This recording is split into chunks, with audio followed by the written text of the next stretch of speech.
先自我介绍一下，我叫刘仁成，我是一个江西人，老家在江西省南昌市安邑县，很小的个地方。每个地方都有自己特色，我们山东是孔孟之乡，江南是鱼米之乡，我们安邑县也有。我们安邑县是中国铝合金门窗之乡。不信去搜啊！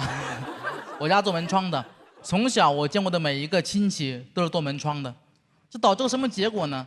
导致我从小就以为我没得选，只能做门窗。小时候我不知道这个叫什么，长大了知道了，这个叫种姓制度。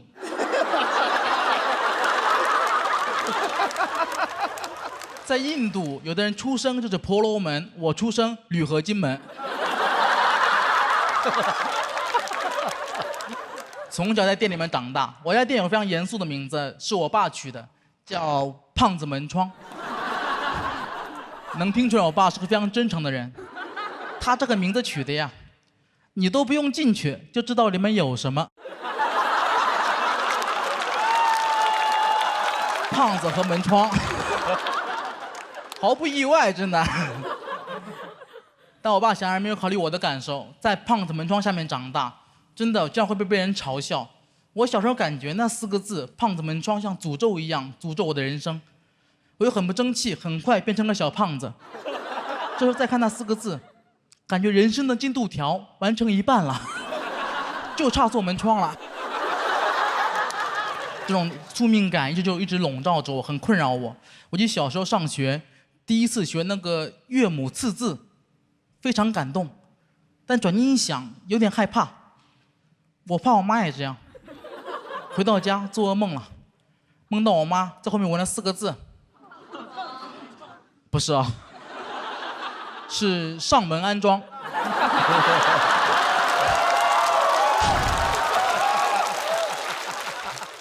等我上高中的时候，那时候我学习就不是很好了。那时候父母内心中希望我可以不要去上学了，但他太残忍，他没有说出口。但作为儿子，我很争气，我自己就不想念了。所以当我鼓起勇气告诉我的父母我不想上学的时候，他们的反应既不是我想中的愤怒或者震惊，而是一种强忍着喜悦。我永远都忘不了我跟我爸说：“爸，我不想上学了，我爸。”这可是你自己说的啊，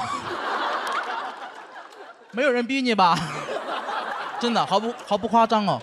我第1天提出辍学，第2天就开始干活了，太快了，太顺利了。我发现我上学没有天赋，但我辍学很有天赋啊。在家做几件门窗，先来做脱口秀了。很多朋友很好奇，那你做脱口秀，家里人什么态度呢？就这么说吧，在我父母眼里，我做脱口秀跟我当医生啊、律师啊都差不多，都是不务正业。我们那儿只有一条路，你们都知道是什么路。当我父母还没放弃，还在常常说服我，说的话真的没什么吸引力。前2天我妈很认真跟我说：“你要记住，咱们家有2条祖训。堂堂正正做门，清清白白做窗。”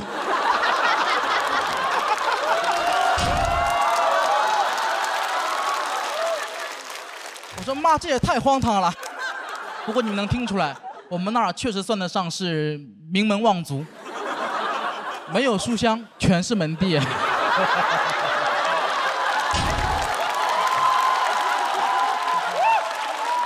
所以我也明白，不能怪我父母。我们那风气确实有所不同。比如在我们村出现第1个大学生之前，已经出现5个百万富翁了。你和他们说书籍是人类进步的阶梯，他们不屑一顾，铝合金是更好的阶梯。而且他们没有说错，我们今天做的就是铝合金梯。我现在在上海生活，有时候也会想家。每当我想家的时候，我就会去附近的小区逛一逛。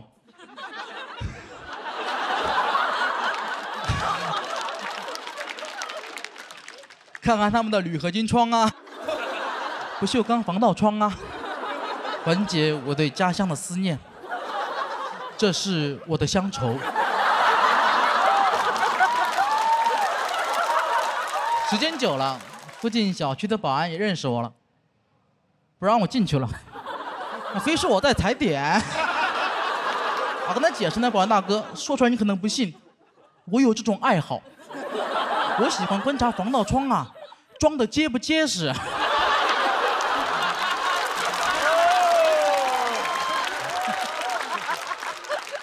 保安说你是得观察呀，你这个身材不结实的，你不敢爬。后来解释了很久，他才相信我。我最后还问他个问题：哎，保安大哥，为什么在上海防盗窗这么少啊？真的很少，你们可能不知道，我是专业的，我知道，特别少。而为什么？难道在上海生活的人都不怕被偷吗？没想到保安大哥给了我一个特别有哲理的答案。他因为在上海呀，贼难生存。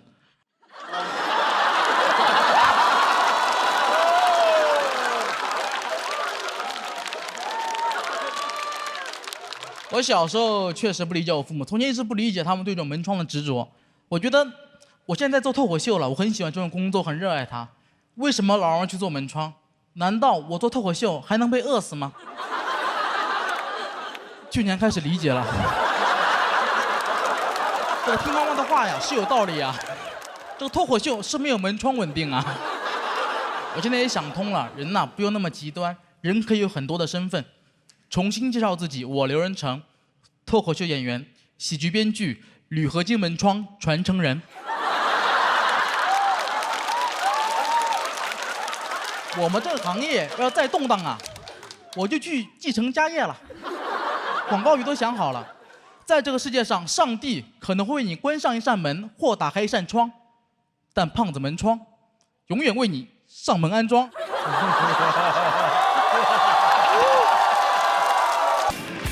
哎，大家好，我是刘仁成。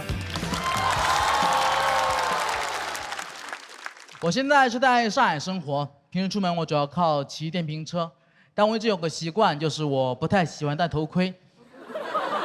没有什么复杂的原因，非常直观的原因，大家也能理解。不过得辩解一下，我知道不戴头盔很危险，真的很危险。但怎么说呢？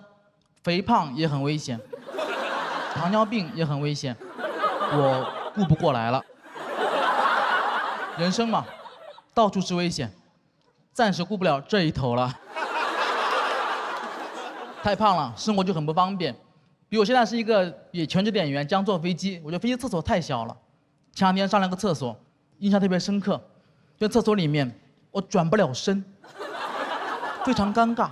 走进去上厕所，转不了身，但我得上厕所，我只能退出来。转过去，上这个厕所，非常诡异。在其他乘客眼里，我感觉被马桶给吸进去了，特别恐怖那个画面。就每回表演这段，说实话，特别对不起面前的观众。今天只有两位美女，她们的视角跟你们不太一样。你们呢都是观众视角，只有他们俩是马桶视角。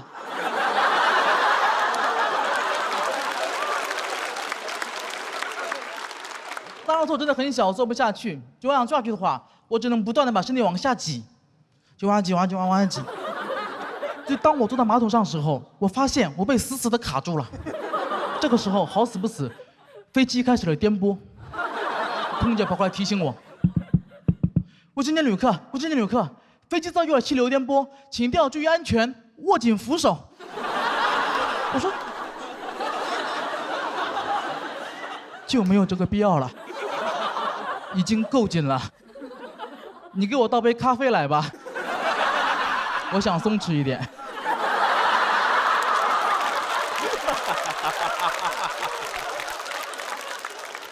太紧了。当时上完那个厕所，我得站起来，我花了好大力站起来。我站起来一瞬间，我甚至听到了一个声音，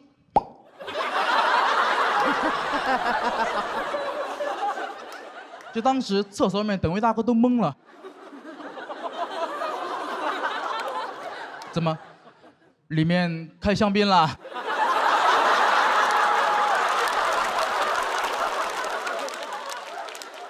希望以后你们开香槟的时候啊，不要想起我。其实我胖的原因很简单，就是我吃太多东西了。所以刚来上海的时候压力很大，上海吃特别贵。我也是重新认识了自己。就从前我总感觉我是一个很大方的人，从来不贪小便宜。来上海之后，发现我家附近有个超市，经常摆摊卖一些临期食品。说实话，有点陷进去了。哇，真的，那不跟你们想象可能不太一样，我得解释一下，它不是那种还半个月、还1个月就过期的食品，我们那儿不是的，我们那儿一般还有2天就过期，那是真的跟时间赛跑啊。同时非常便宜，原价60多一箱牛奶，现在10块钱一箱。我就发现一个东西，一旦我买过临期的它，我就再也无法接受原价的它了。这种感觉就像我本可以忍受黑暗。如果我未曾见过光明，更何况我见过10块钱一箱那种。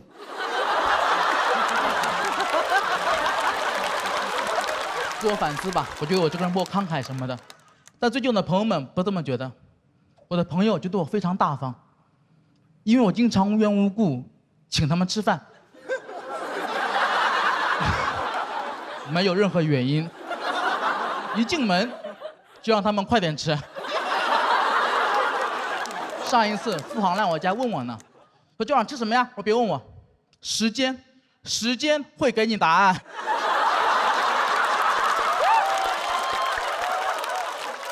当我发现人呐，这个欲望就很难满足。一开始我很喜欢临期食品，感觉很好，最近感觉不太够了。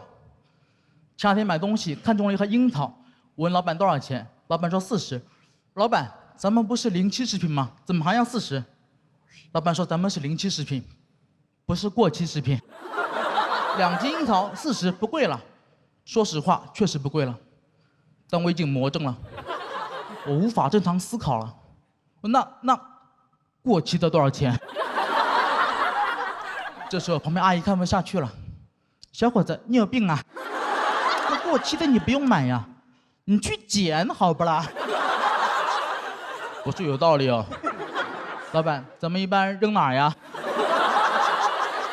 当然说这么多啊，我说什么自己不戴头盔、临期食品什么的，大家不要误会，我觉得我是什么自暴自弃，没有啊，我只是有了新的发现。比如说保质期的东西啊，它只是最佳赏味期，食物过了保质期，它不一定会直接变质的，只是有概率而已。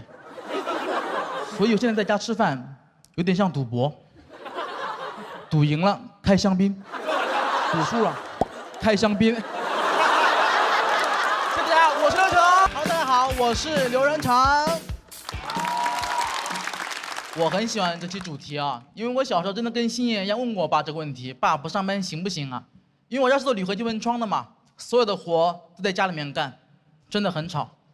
从小我就知道居家办公的坏处，影响家里人心情，导致我很小就很有道德压力，看着我爸这么辛苦的干活，不帮忙吧，于心不忍。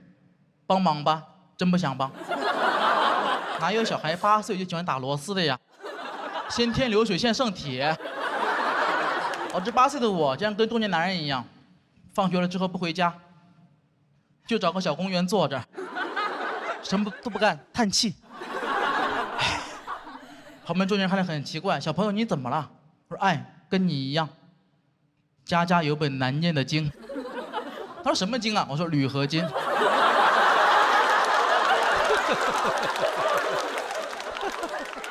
我家工作真的很辛苦，大概7、8年前吧，我在家干活的时候，当时是特别热的天气，跟最近差不多，特别热。我家接了个活，去装栏杆，我当时不太愿意接，太热了。我说你在哪装啊？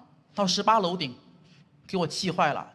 这么热的天，18楼顶，怎么嫌我离太阳不够近呐？39度的天，18楼顶装栏杆，你什么人呢你？那老板说我可以出2000块钱的高温费。原来是个慷慨的人。那是我人生中最热的一回，毫不夸张，大太阳在头顶上炙烤，滚烫的风从下往上袭来。2016年那个夏天，我明白了空气炸锅的工作原理。真的，我这辈子跟我爸没有那么熟过。工作很辛苦，但辛苦也是有意义的。我家很早就买了车，那个车大家也很熟悉，大家可以猜一下，给你们一个提示。有朋友猜到了，对，就是电3轮。小时候我跟你们也一样失望，真的，因为这个小孩很难喜欢那个东西。我小时候最害怕的，就是看到我爸骑电三轮来接我。就你们可能听过一句话，已经很流行，说宁愿坐在宝马车里面哭，也不愿意坐在自行车上笑。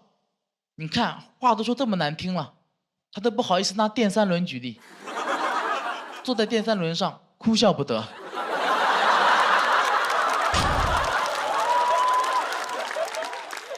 有一回我记得我实在受不了了，我就偷偷把我们家轮胎气儿给放了。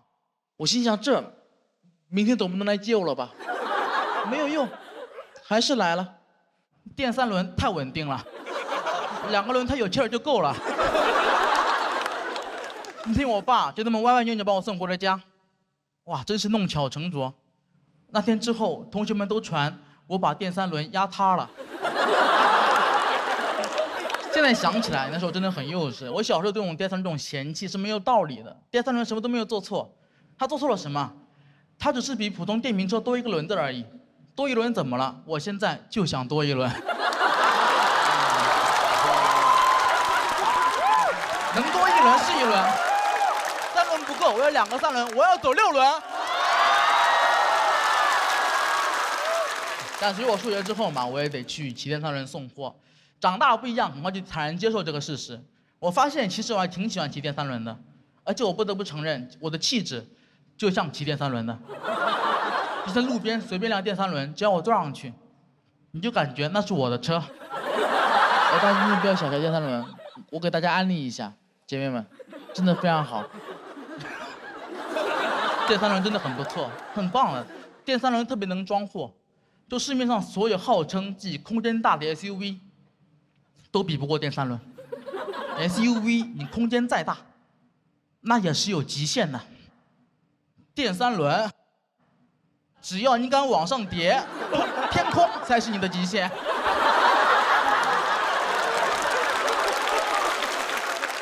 大家不要小瞧电三轮，现在真的很火，不仅在中国很火，在美国都很火。所以美国人特别喜欢骑电三轮，很多美国人现在只会3句中文：你好，谢谢，倒车请注意。我记得后来有一次我骑电三轮送货，那天装的实在是有点太多了，多到什么地步呢？就那个货物已经多到，如果我不坐上去，整个车头就会被翘起来。只有我坐上去才勉强保持平衡。结果我骑着又做了个错误的决定，我上桥了，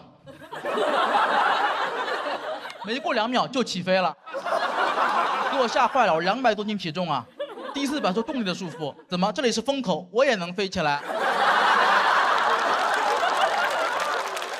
所以今天讲这么多，大家能发现我的目的了。我想代言电三轮，你不要觉得很奇怪哦。就咱们今天的评委吴镇宇老师，他这么好的演员，演过《无间道》，演过那个倪永孝，天天在电影里面演杀手。你们知道他最近代言什么了吗？纱窗，闯入了我的赛道，要跟我分蛋糕。后来我去了解了一下，我发现我确实错怪吴镇宇老师了。他那玩意儿我代言不了，他代言的是防弹纱窗。太夸张了，吴镇宇老师，你这玩意儿比电三轮更适合销往美国。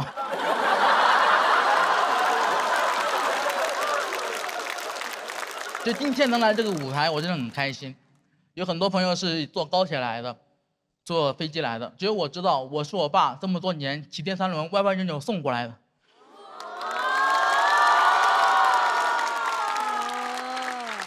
早知道要这么久，我就不放那个气儿了。所以大家应该听出来，我今天这段表演，就是我送给电三轮的一首情诗。古有李白赠汪伦，今有小刘赠三轮。喜剧之王高100米，不及三轮赠我情。我希望有一天，我能看到我爸骑着我带着电三轮来接我，那时候我不仅不会害怕，我还会亲他额头一下。我跟我爸说：“爸，别上班了，我养你啊！以后只要你想，你可以永远做电三轮笑，只要你想，你就是倪永孝。”大家好，拜拜。大家好，我是刘仁成。咱们节目终于播出了，我也可以享受这种掌声了。说实话，现在整个人的状态呢就是有点膨胀。我现在是回去干门窗啊，我只能打膨胀螺丝了。就连我们总导演都过来敲打我说：“刘仁成，咱们节目拍的是从小人物到喜剧之王，不是从小人到喜剧之王。”你说了一点，我说好的，小人知道了。人嘛，难免会虚荣。前两天参加一个饭局，有个人说特别喜欢我们节目，我说那你可以开始夸我了。不好意思，我有点脸盲，我对不上号。我说没事儿，给你2个提示：门窗、江西，想起来没？啊，好像有点印象了。不过门窗不是上海人吗？我说那是门腔。我怎么记得？胖子门腔，不像话吗？如果在家时代跟他一样分不清楚我跟门腔，也太难分不清楚了吧？给大家一个口诀，用来认我们节目的人：胖子门窗，瘦子门腔，猴子复航，疯子刘洋。我不复航，你是疯子，我不服。真的没人在乎我的名字，我去网上搜 report， 大家都说胖子门窗讲得不错，我感觉我还挺有带货的天赋的。就我们圈内上一个这么有影响力的产品，还是锤子手机。而且您不得不说，胖子门窗跟锤子手机风格非常统一，互换一下都没问题。锤子门窗，胖子手机。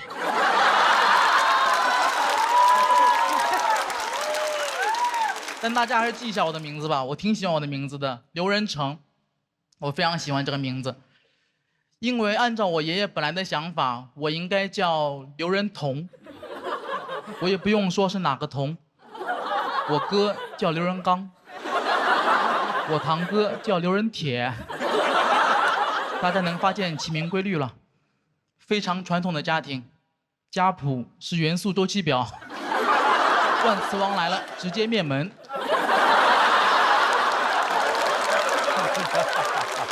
我这辈啊，我有7、8个哥哥，是轮到我的时候，表上的字儿已经不多了，不叫刘仁同，就得有放射性了。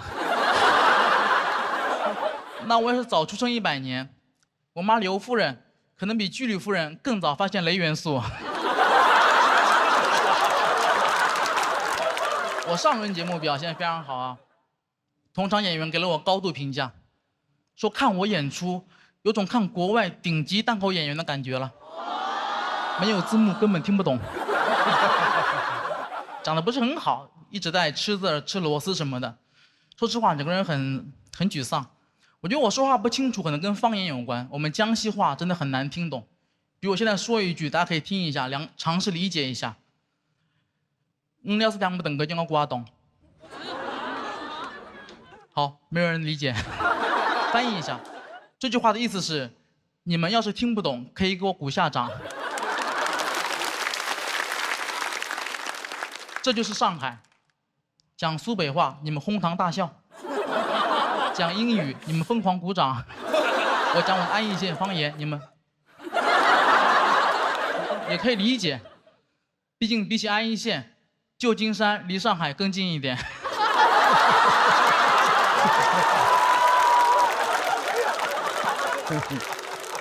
而且你们听我们这个方言的特点，这个语流，这种感觉，小时候每次跟小朋友角色扮演亮剑的时候，我不是姓山本，就是姓龟田。我就很羡慕你们口音很有特点的人，什么北京人啊、东北人，你们在外面很容易听出来谁是老乡，我就不行，我也听不懂。我们的方言县跟县之间就无法沟通了。我想确认别人是我老乡，我得听很久。有一次吃饭，我认真听了2个小时，才勉强确认是一桌日本人。我现在压力真的很大，因为节目组上轮结束之后，命令我找一个普通话老师，一共就20多天，一边写稿，一边还要练习普通话，整个人有点崩溃了。经常写着写着自言自语，刘仁成，你是不是江郎才尽了？不可能，我不是江郎，我是刘郎。刘郎年年恋刘娘，还买了66栋楼，买了66篓油，最后找牛奶奶买了榴莲牛奶。刘郎没有才尽，刘郎在练绕口令。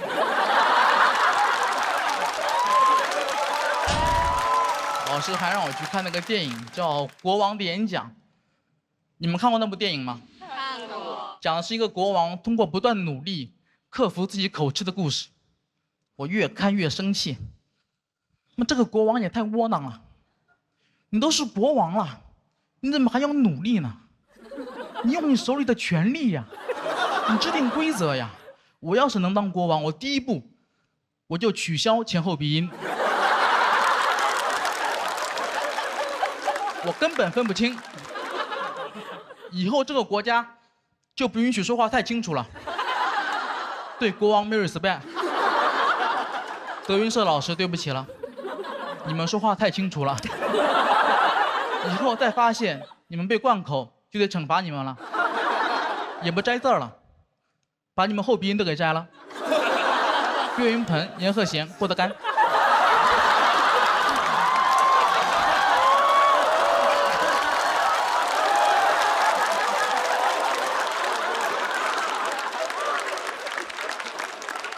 很难有比这个更好笑的段子了。郭老师听了千万不要生气啊！你回去帮我跟郭老师解释一下，我相信他一定会原谅我的，因为他善。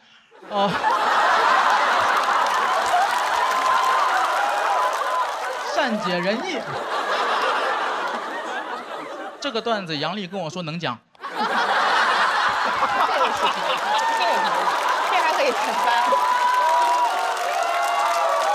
能讲。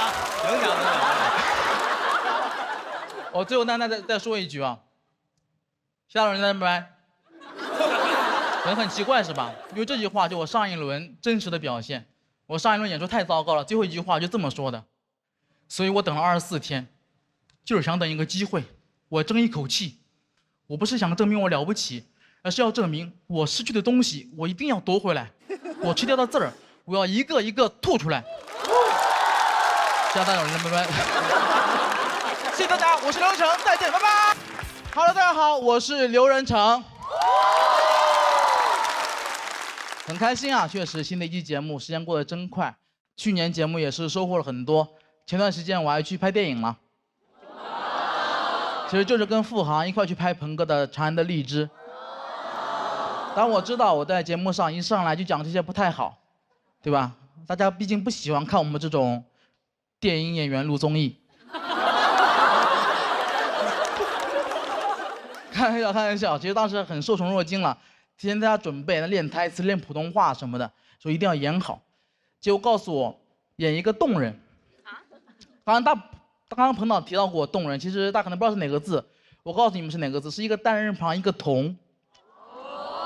所以当我跟付航收到剧本的时候，我们没人认识这个字儿。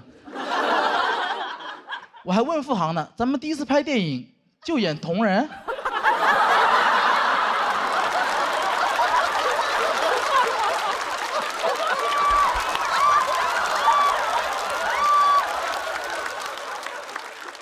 后来知道了，其实就有点像野人了，我还挺不服气的，我说我这个人平时给人的气质，不说文质彬彬吧，也算是温文尔雅，怎么就干成野人了呢？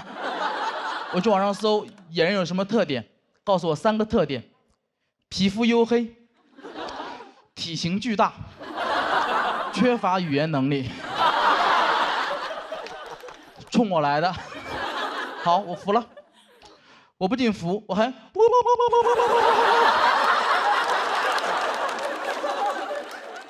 其实说实话，演野人什么都无所谓。我在店里面主要是我负责的任务太奇怪了。我在电影里面主要负责吃香蕉。我知道这个段子讲到这里，你们觉得我在编段，在 call back。因为太荒唐了，我也不知道怎么证明自己，所以我只能请看大屏幕。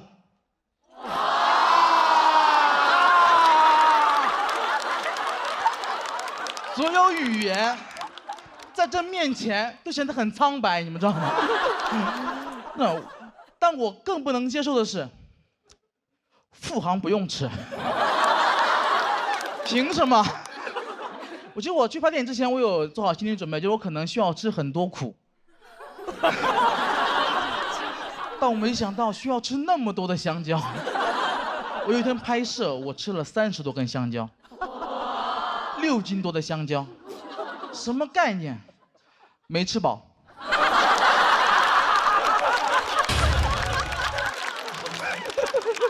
当然是开玩笑，当时稍微有点难受。所以那天拍摄结束，彭导也很不好意思，就找到我跟我道歉，跟我说：“阿成，真是辛苦你了。我让你吃香蕉这个事儿啊，能不能不要写成段子？”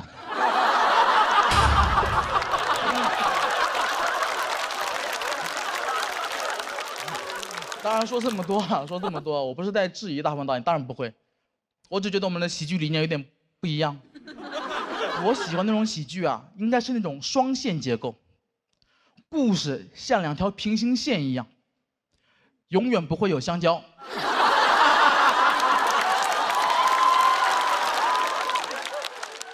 哎呀，真的很痛苦。但其实说这么多，大家感觉我是很生气，其实完全没有。那是我去年很开心的一段经历，因为那段时间找我的时候，其实我当时状态不是很好。当时我刚比完赛，拿了第4名。大家如果有质疑也很正常，我自己也很不安，毕竟人家教主才第5名。我看过很多那种爱豆成团的节目，我知道里面的门道。我这种情况属于占了别人的出道位。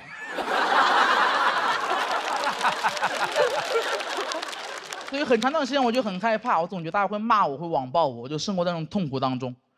过了一段时间更痛苦了，发现根本没人理我，大家真的很不在乎我。我的那种心态特别像那个周处除三害里面陈桂林，就我都认罪了，还是没人理我。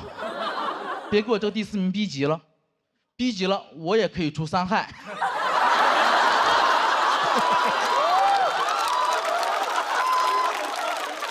其实是讲一种心态啊。那段时间我就很难受，经常在朋友圈里面 emo。然后我当时希望大家会安慰我，跟我说：“你没事吧，加油啊，会好的。”但没有。我忘了我朋友圈里面都是脱口秀演员。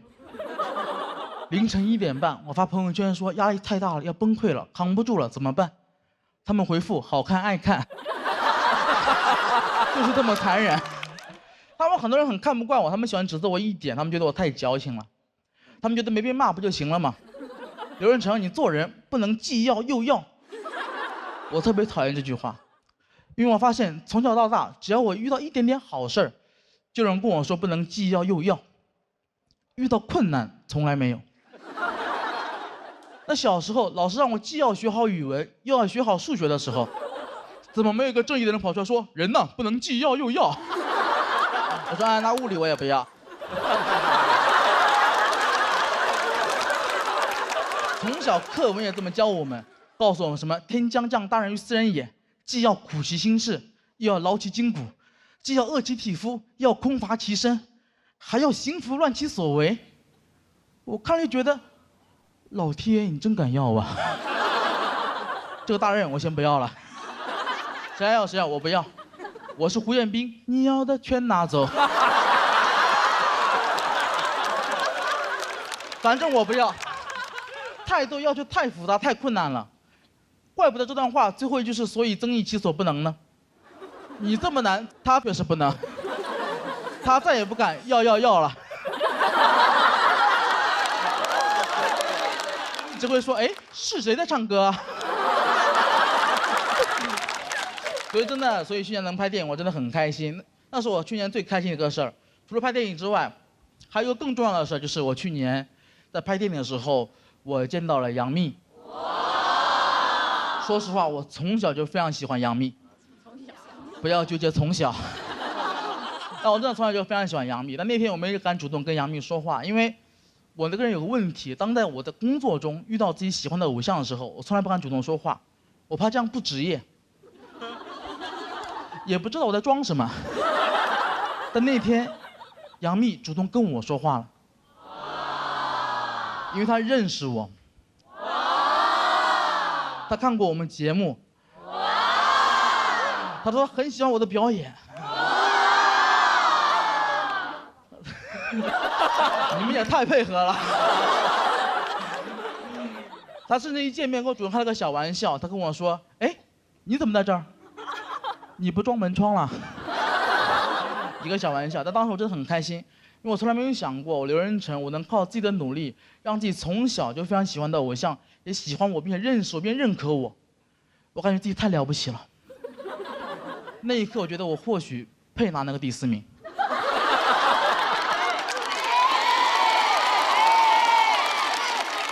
感觉怪怪的，但紧接着我这个人就有点膨胀了，我就在想，那我能不能加杨幂的微信？想想还是算了，毕竟杨幂不能既要我的喜欢，又要我的微信。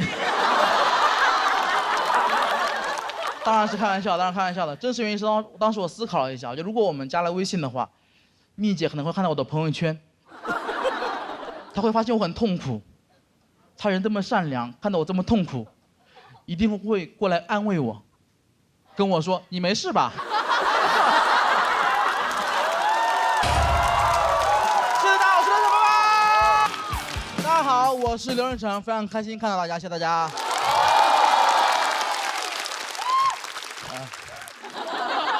很开心啊，今年确实不一样了。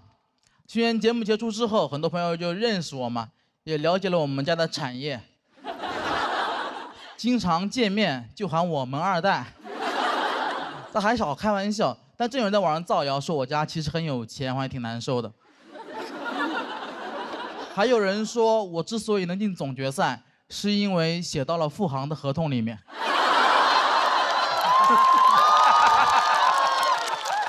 辟谣啊！没有什么背景，也没什么资源，小时候家里穷的还算是公开透明。当时，因为当时我们住在店里面，说是店，其实就是一个街边的车库，完全密闭的空间，只有一个卷帘门。这就导致我从小就不相信圣诞老人会来我家，因为我觉得他应该做不到静悄悄地进入我家。就那个卷帘门呢，那玩意儿一拉，全小区都醒了，全小区都知道我们家穷的叮当哐啷哐啷哐啷哐啷哐啷响。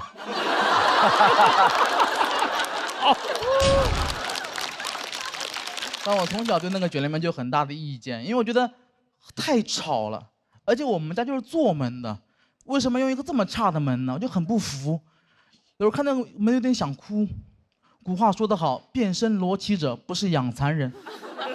胖子门窗家就用卷帘门。住在车库里面，生活却也是很不方便，洗澡也很不方便。那时候冬天还好，把门一拉，拿个盆在里面洗；夏天就很麻烦，店里特别热。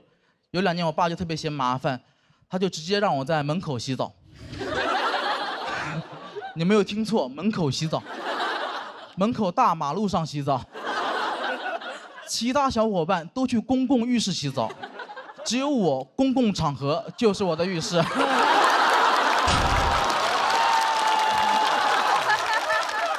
但那会儿实在太小了，没什么羞耻感，也完全不在乎别人的眼光，完全不在乎别人的眼光。我都没注意那有个探头。我是洗干净了，电子眼越来越脏，天网恢恢，我全漏了。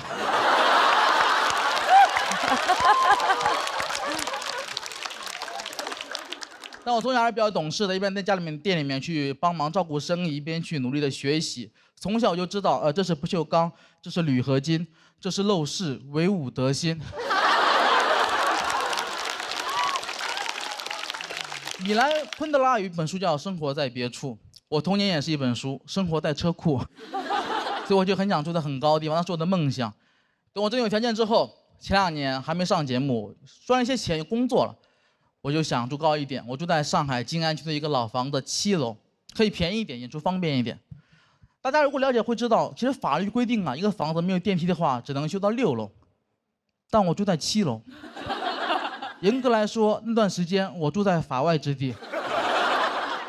哎，那开发商很幽默，他没有解决这个问题，他换了个说法，他说我们那个1楼是0楼，2楼是1楼，他说我住在6楼。我说你这个太厉害了，你不解决问题，你改变定义呀。感觉小时候考试呢，问你什么饭店离小明200米，小明每分钟走50米，问你需要几分钟，你回答小明不去了。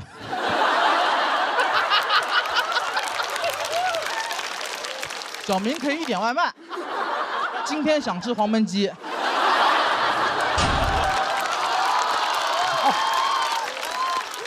再配上一瓶乐宝啤酒，小明不再思考，今天只想玩好，放开玩 ，Why not？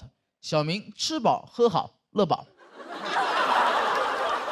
老房子卫生间也特别小，只有1.4个平方，我很不习惯。要知道我小时候，那都是400多个平方，1.4个平方卫生间太小了。你们知道1.4个平方卫生间什么概念吗？就是我很难在里面摔死。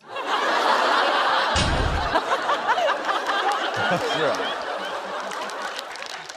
有一次我在里面洗澡，脚一滑往后一倒，闭上一瞬间，我以为会倒地上流一地的血，睁开眼发现自己就这么卡墙上，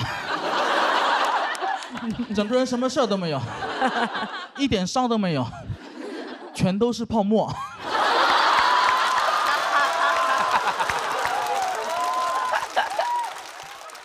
太累了，那会儿每天就要爬7楼，真的很累。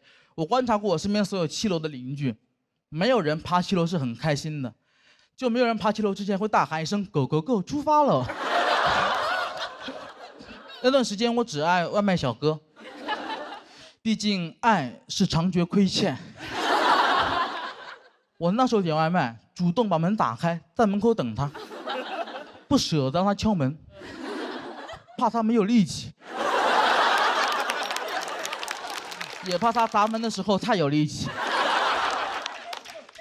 然后我就发现，没有一个小哥可以做到无言独上7楼。他们话总是特别多，骂得我不敢下楼，一个人在寂寞梧桐区深院锁清秋。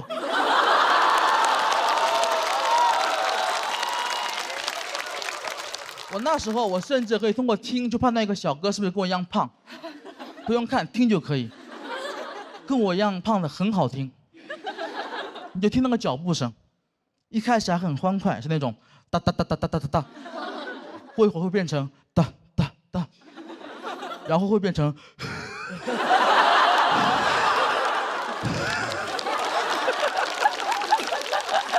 啊，一般这时候我手机就响了。我就听到小哥跟我说：“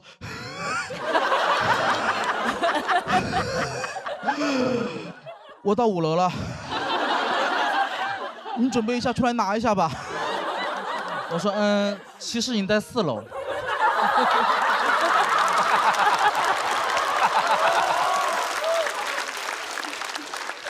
你以为你在第5层，其实你在第4层，加油，再上2层楼。去年节目结束之后，我生活真的变好了很多，所以我终于完成了童年的梦想。我现在住在20楼，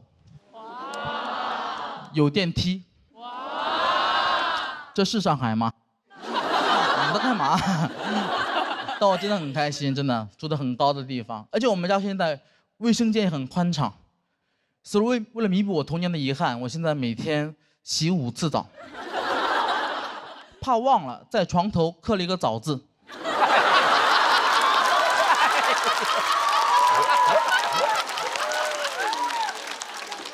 每天早上起来，我就吃早饭，洗早澡。但住得很高，也有我想象不到的地方。我有很严重的恐高症，以前完全不知道。我住过7楼，但那个7楼没有阳台，所以我不知道。我现在每天晒衣服，那个腿抖的呀，衣服还没挂上去就干了。很讽刺，我觉得，住上高楼才发现自己恐高，感觉就像屠龙勇士屠完恶龙，才发现比起公主，他更想保护动物。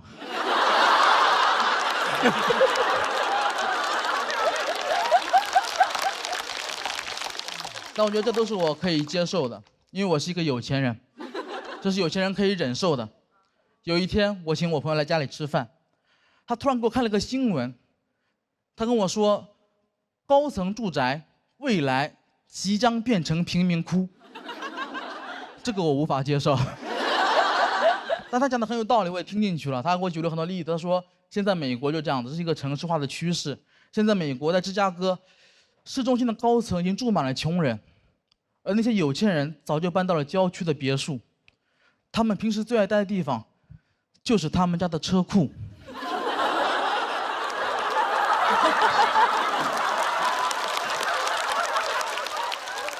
我被资本主义做局了。那一刻，说实话，真的还挺想哭的。我才发现，原来我在哪里哭，哪里就是贫民窟。谢谢大家，我是刘成，拜拜。